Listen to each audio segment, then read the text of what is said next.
இந்நாள் இனிய நாளாக அமைய ராமானுஜர் திருவடியை பற்றி பரந்தாமனை அறிவோம். தினம் ஒரு நாராயணீயம்.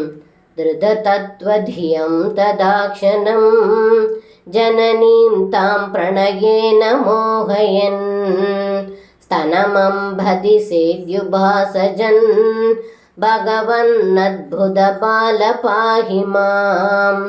இந்த பாடலுக்கு அர்த்தம், ஏ குருவாயூரப்பா, இப்படி தங்களுடைய திருவாயில் எல்லையற்ற தன்மையை கண்ட யசோதை சச்சித் ஆனந்த வடிவமான பரபிரம்மே தனக்கு குழந்தையாக பிறந்திருக்கிறான் என்பதை அறிந்தாள் யசோதை. ஆனால் சிறிது நேரத்திலேயே புத்திர வாத்சல்யத்தால் மோகமடைய செய்தீர்கள். அம்மா, பால் தாருங்கள் என்று தாயின் மடியில் ஏறி அமர்ந்தீர்கள்.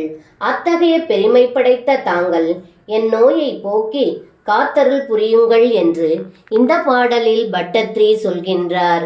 சர்வம் கிருஷ்ணார்ப்பணம். ஸ்ரீ குருவாயூரப்பன் திருவடிகளே சரணம்.